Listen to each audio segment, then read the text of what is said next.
कि भिवंडी शहर का डेंसिटी महाराष्ट्र में सबसे हाईएस्ट है। आज वहाँ पे नागरिक सुविधा की हालत बहुत ख़राब है। मतलब आप मुझसे पूछेंगे तो आज हम ट्रांसफार्मर की जगह नहीं दे पा रहे। प्रधानमंत्री आवास योजना का सबसे फेल्ड प्रकल्प भिवंडी में, और वो फेल क्यों हुआ? क्योंकि प्रधानमंत्री आवास योजना जब संकल्पना की गई तो उसके आजू बाजू का जो इंफ्रास्ट्रक्चर बनाने की जिम्मेदारी महानगर पालिका ने ले ली।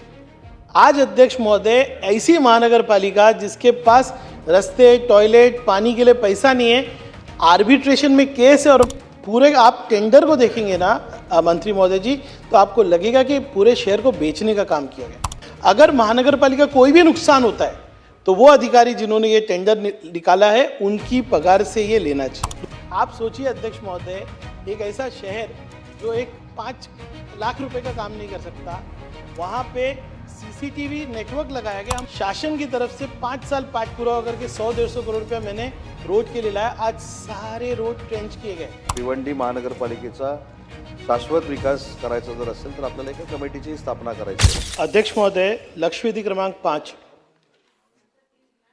वितरित केल्याप्रमाणे। अध्यक्ष महोदय, भिवंडी शहर के लिए ये लक्षवेधी बहुत इम्पोर्टेंट है, और सम्मान्य मंत्री महोदय अगर इन मुद्दों पे ध्यान देंगे तो भिवंडी शहर को न्याय मिलेगा।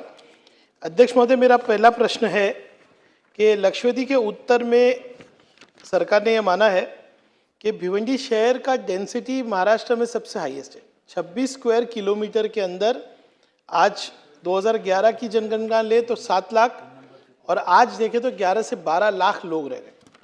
मैंने इस लक्षवेधी के माध्यम से ये आपको बताने की कोशिश की कि हाई डेंसिटी होने की वजह से यहाँ पर जो आप क्लस्टर रीडेवलपमेंट का एक यूनिफॉर्म पॉलिसी आपने बनाई है, अर्बन रिन्यूअल स्कीम, आपने कहा है कि जहाँ पर हाई डेंसिटी है 4000 स्क्वायर मीटर, और जहाँ पे लो डेंसिटी है 10,000 स्क्वायर मीटर।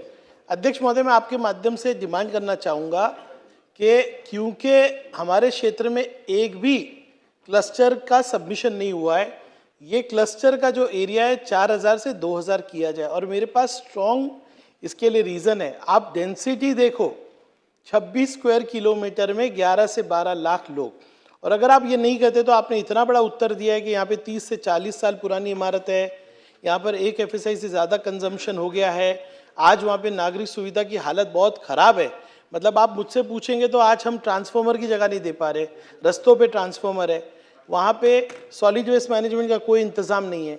मेरा पहला प्रश्न है कि आज सरकार इसके लिए एक स्टडी ग्रुप बना के भिवंडी शहर के लिए 2000 करेगी क्या? दूसरा मेरा प्रश्न है अध्यक्ष महोदय, आपने यहाँ पे प्रधानमंत्री आवास योजना के बारे में उत्तर दिया। प्रधानमंत्री आवास योजना का सबसे फेल्ड प्रकल्प भिवंडी में, और वो फेल क्यों हुआ? क्योंकि प्रधानमंत्री आवास योजना जब संकल्पना की गई तो उसके आजू बाजू का जो इंफ्रास्ट्रक्चर बनाने की जिम्मेदारी महानगर पालिका ने ले ली।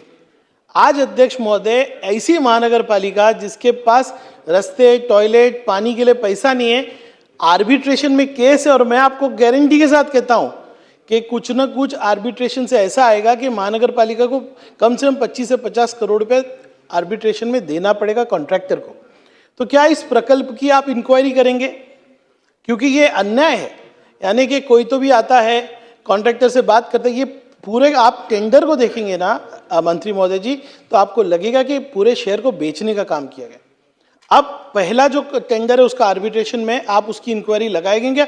अगर महानगर पालिका कोई भी नुकसान होता है तो वो अधिकारी जिन्होंने ये टेंडर निकाला है उनकी पगार से ये लेना चाहिए। दूसरा कि अभी आपने कहा है कि क्योंकि स्टार्ट ही नहीं हुआ तो इसको अभी जो योजना 2 में इसको सबमिशन करना है, पर अध्यक्ष महोदय इसका कोई निष्कर्ष ही नहीं निकलता। आज अभी महाजोत को आप कह रहे हैं कि ये कर लो, महाजोत के पास कोई बैंक का फैसिलिटी नहीं है अध्यक्ष महोदय।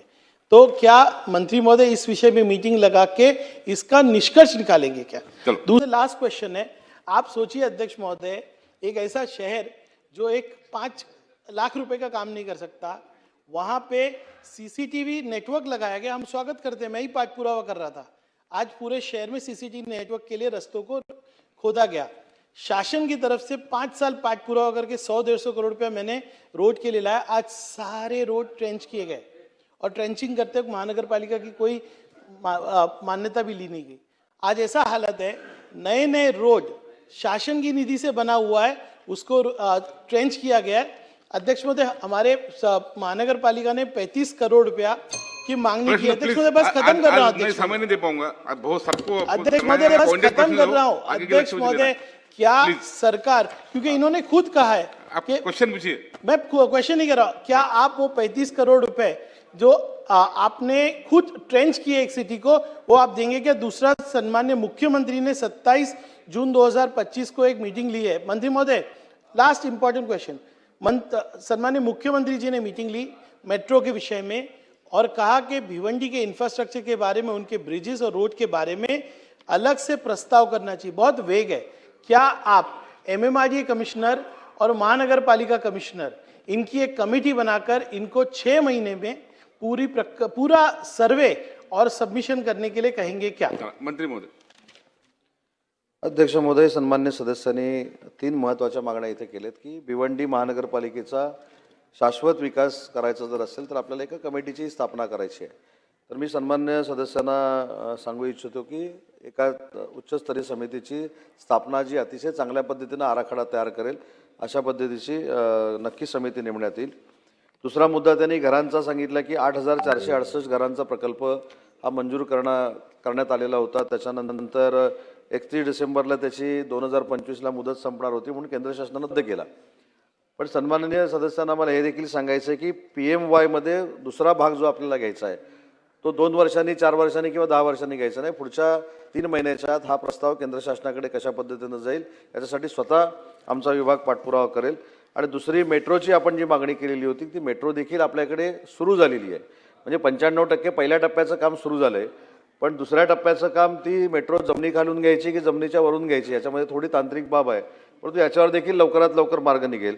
आणि दुसरी महत्त्वाची गोष्ट आपण सांगितली की या सगळ्या संदर्भामध्ये जे काही कंजेस्टेड एरिया आहेत किंवा ज्या पद्धतीने काही डेव्हलपमेंट होते त्याच्यावर एकच सोल्युशन आहे की त्याचा अतिशय चांगल्या पद्धतीने विकास होण्यासाठी एक आराखडा बनवणं गरजेचं आहे आणि तो आराखडा बनवण्यासाठी कमिटीची स्थापना केली जाईल। चला, लक्ष्य हो गया ना, सविस्तर उत्तर दिया। लक्ष्यवेधी